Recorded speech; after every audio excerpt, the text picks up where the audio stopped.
Please welcome the 42nd President of the United States, Bill Clinton.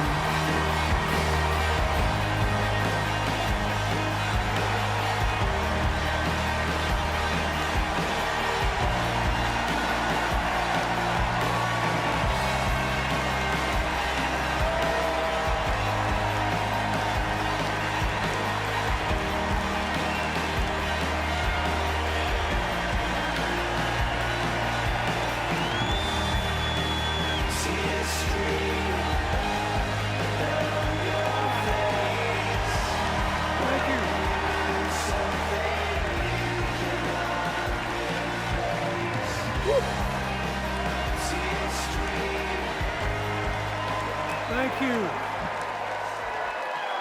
Okay.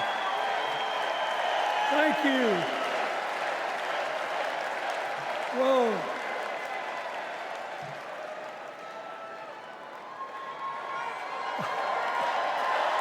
Let me ask you something. After the last 2 days, aren't you proud to be a Democrat? And I am very grateful to the Republicans and independents that have joined us, have been up here on the stage. And I hope they feel better about it now. Because I've seen all these things that even I have to be reminded of from time to time when I get my spirits down. I love seeing the Obamas here. I love seeing President Biden. And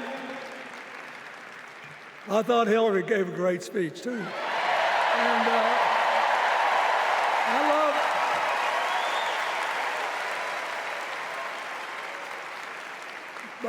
I love seeing all these young leaders. A bunch of them are coming up after me. They look better, they sound better, and they'll be exciting. I do want to say one word about President Biden. Remember, he had an improbable turn that made him president. And we were in the middle of a pandemic and an economic crash. He healed our sick and put the rest of us back to work. And he strengthened our alliances for peace and security. He stood up for Ukraine. He's trying desperately to get a ceasefire in the Middle East.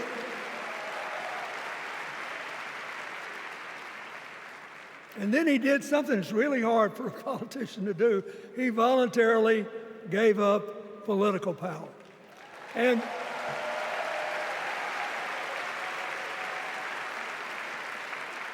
George Washington knew that, and he did it. And he set the standard for us serving 2 terms before it was mandatory. It helped his legacy, and it will enhance Joe Biden's legacy. And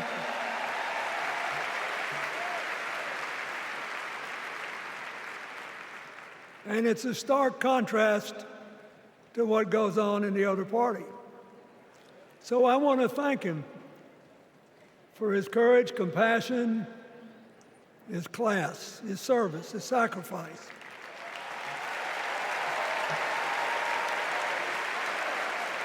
Joe Biden, thank you. And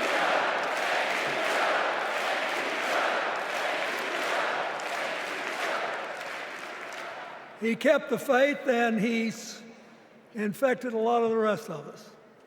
Now let's cut to the chase. I am too old to gild the lily.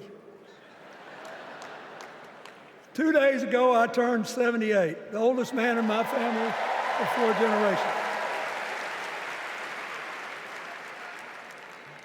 And the only personal vanity I want to assert is I'm still younger than Donald Trump.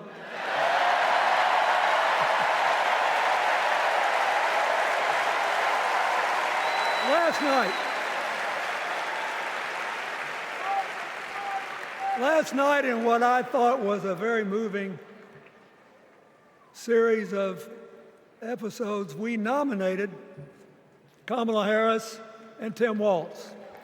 And just think about that. Two leaders with all-American but still improbable life stories. It could only happen here. Their careers, after all, started in community courtrooms and classrooms. Two leaders who spent a lifetime getting the good job done. Now, one of the things that I've noticed over my increasingly long life is that a presidential election is unique in several ways. First of all, it's the greatest job interview for the greatest job in the world. Secondly, the Constitution says we, the people, get to do the hiring. And the third thing is that every 4 years, we get to change the requirements for the job. So here's what I'm thinking, because I try to apply this in every election. Will this president take us backward or forward? Will this president give our kids a brighter future? Depends.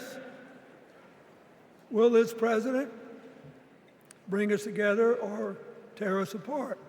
Will the president increase the peace, security, and stability and freedom that we enjoy and extend it to others as we can? We, the people, we have to make a decision about these kind of questions. And every 4 years, it's a little different because the people come at the candidates, and they say, as they're saying now, here are our problems, solve them. Here are our opportunities, seize them. Here are our fears, ease them. Here are our dreams, help them come true.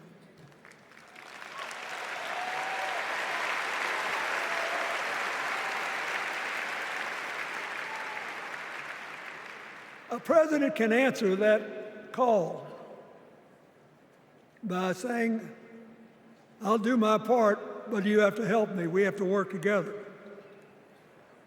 Or you can dodge what needs to be done by dividing, distracting, and diverting us. So in 2024, we got a pretty clear choice, it seems to me. Kamala Harris for the people,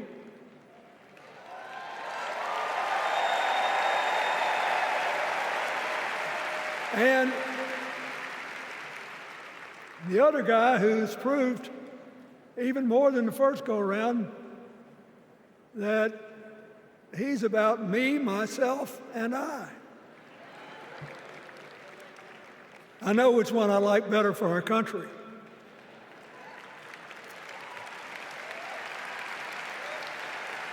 Kamala Harris will work to solve our problems, seize our opportunities, ease our fears, and make sure every single American, however they vote, has a chance to chase their dreams. You know, when she was young, she worked at McDonald's. And she greeted every person with that 1,000-watt smile and said, "How can I help you?" Now she's at the pinnacle of power, and she's still asking, "How can I help you?"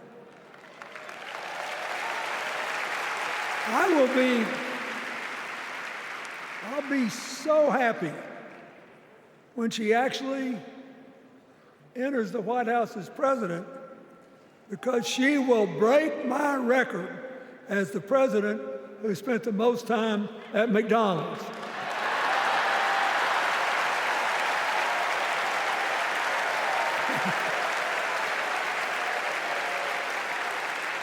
Now,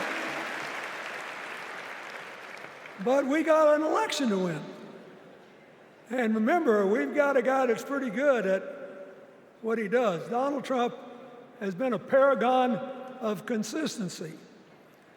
He's still dividing, he's still blaming, he's still belittling other people. He creates chaos, and then he sort of curates it as if it were precious art. Let me say, not a single day goes by, even though I've been gone for well over 23 years from the White House, not a day goes by that I don't thank the Lord for the chance I had to serve and what it meant. And one of the reasons, thank you. Wait.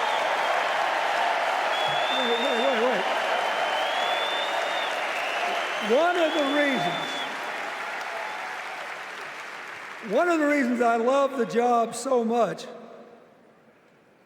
is that in the toughest times, even on the darkest days, if you tried hard enough, there was always something good you could do for somebody else.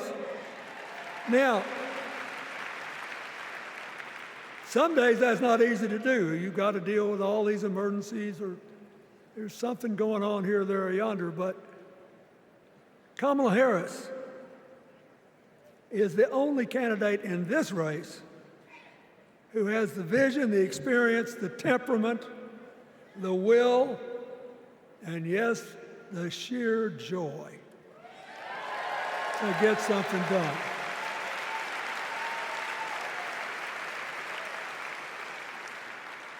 I mean, look, what does her opponent do with his voice? He mostly talks about himself, right? So the next time you hear him, don't count the lies. Count the eyes.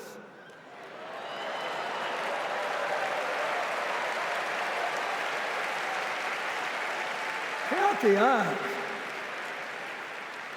His vendettas, his vengeance, his complaints, his conspiracies.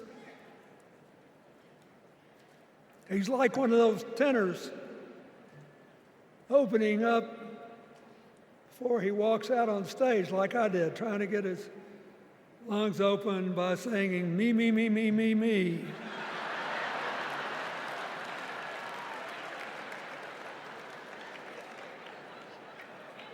When Kamala Harris is president, every day will begin with you, you, you, you.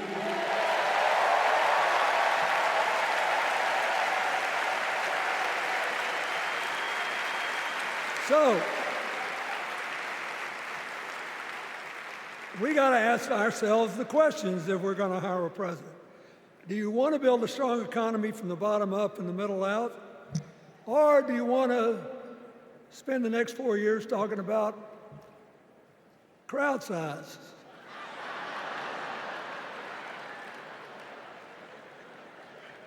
You're going to have a hard time believing this, but so help me, I triple-checked it. Since the end of the Cold War in 1989, America has created about 51 million new jobs. I swear I checked this 3 times. Even I couldn't believe it. What's the score? Democrats 50, Republicans 1.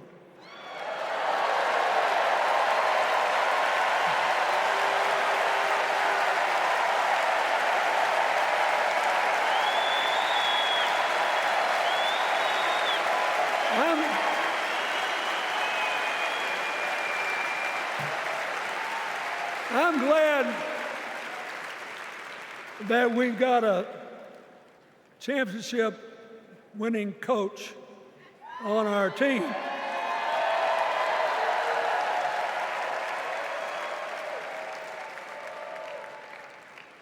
But even the most limited of us in what we know about football or any other sport knows that if you're got 50 and the other side's got 1, you're ahead.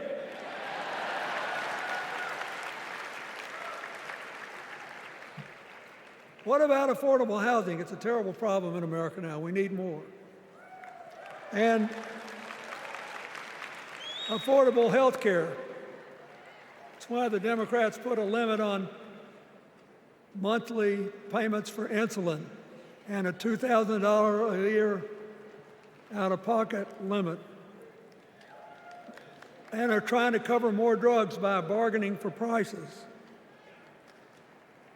We need more financing for small businesses. We need still to strengthen our alliances.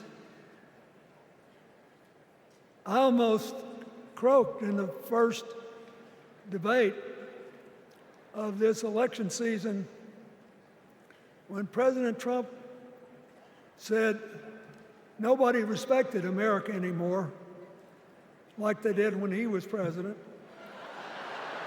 Wait. And with a straight face. Look, you got to give him. He's a good actor. With a straight face, he cited as evidence of the respect that existed for us when he was there the presidents of North Korea and Russia.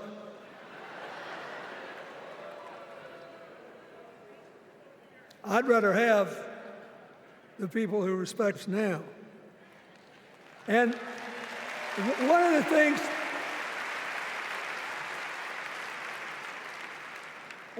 is when you send a signal to the other countries, you want them to know whether they agree with you or not, at least that you're on the level. Here's where you are and what you believe. What are they supposed to make to these endless tributes to the late, great Hannibal Lecter?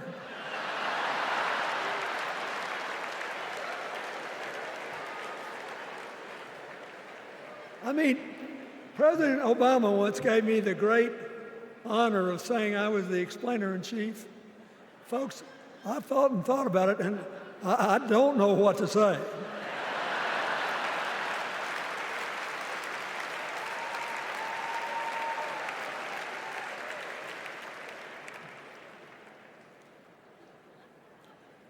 Like Hakeem Jeffries, I too want an America that's more joyful, more inclusive, more future-focused.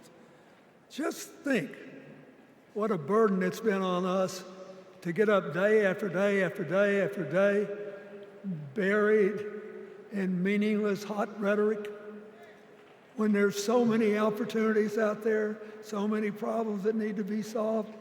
I want that. And that's the America Kamala Harris will lead. And she's already made her first presidential decision, and she knocked it out of the park when she asked Governor Tim Walz to be her nominee for vice president.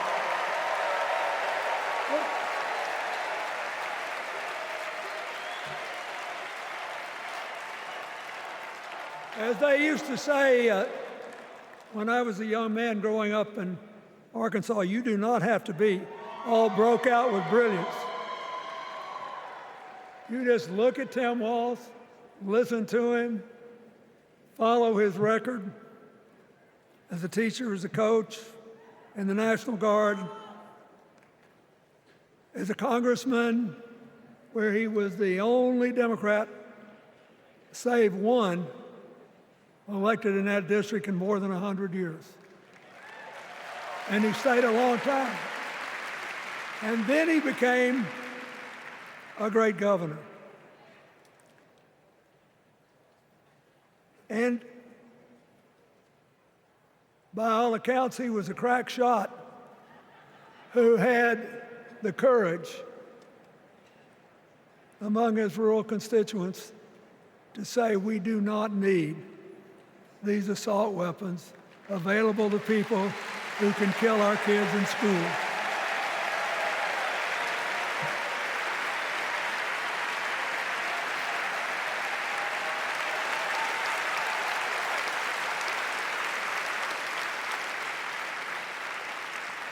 So, armed with a reversed decision,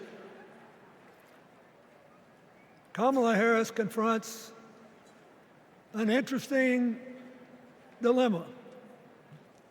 We're going to walk out of here feeling pretty good, I think. We've got energy, we are happy, we feel like a load's off our shoulders. And we know we're just being asked to fight the same fight that the forces of progress have had to fight for 250 years.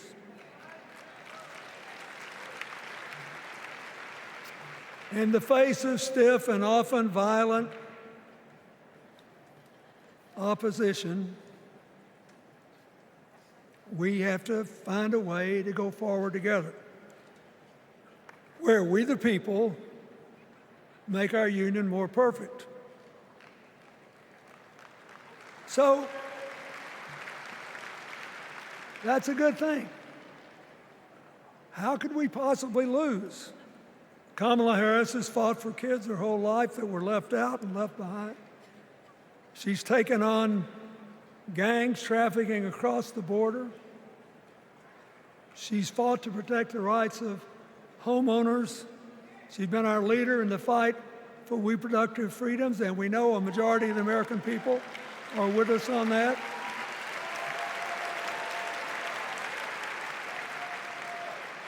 And she's gained an invaluable amount of experience as vice president, advancing our values and interests around the world. She's already said she's going to work really hard to make sure that no American working full-time lives in poverty or has to worry about their children living in poverty. She says that we got to make home ownership an achievable dream for everyone, not just a privilege. She said that and this meant a lot to me, that she would protect everybody's right to vote, whether or not they voted for her. They were citizens and they deserved the right to vote.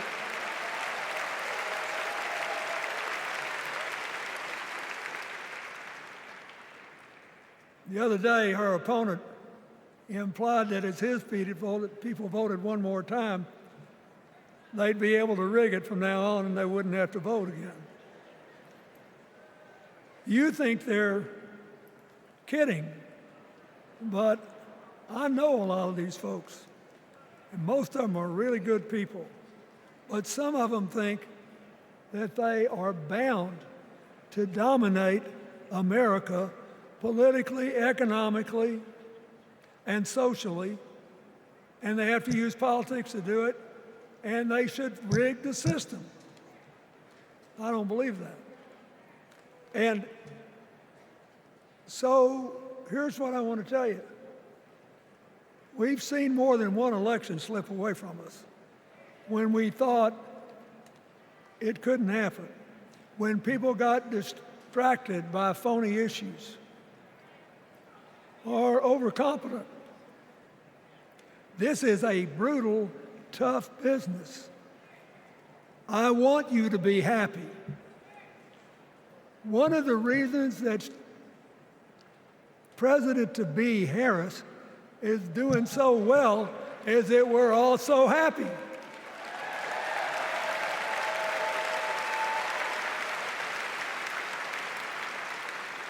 But you should never underestimate your adversary.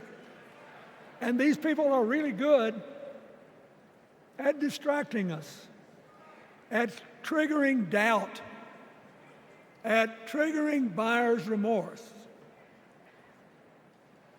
As the Obama said so eloquently last night, They are human, you know. They're bound to make a mistake now and then. We got to be tough. And so, as somebody who spends a lot of time in small towns and rural areas in New York and Arkansas and other places,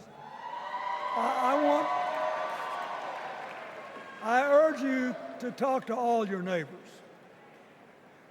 I urge you to meet people where they are. I urge you not to demean them, but not to pretend you don't disagree with them if you do. Treat them with respect, just the way you'd like them to treat you.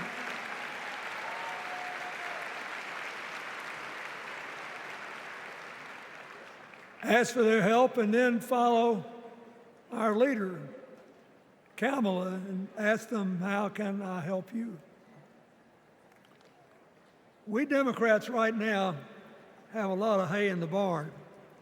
We've got massive achievements, massive advances, but there's still a lot of slips between today and Election Day that we have to navigate. And so I want to say this from the bottom of my heart. I have no idea how many more of these I'll be able to come to. I started in '76, and I've been to every one since. But no, 72. Lord, I'm getting old. But here's what I want you to know. If you vote for this team, if you can get them elected and let them bring in this breath of fresh air, you will be proud of it for the rest of your life. Your children will be proud of it. Your grandchildren will be proud of it.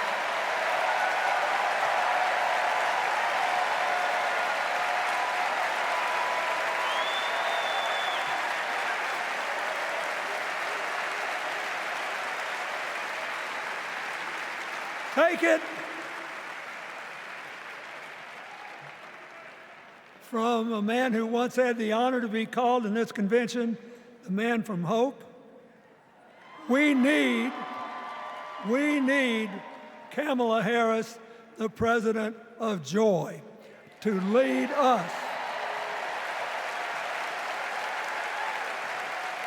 So,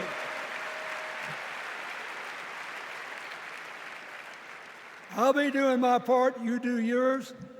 I'll see you when we're making a real joyful noise when the votes are counted. God bless you, and God bless America.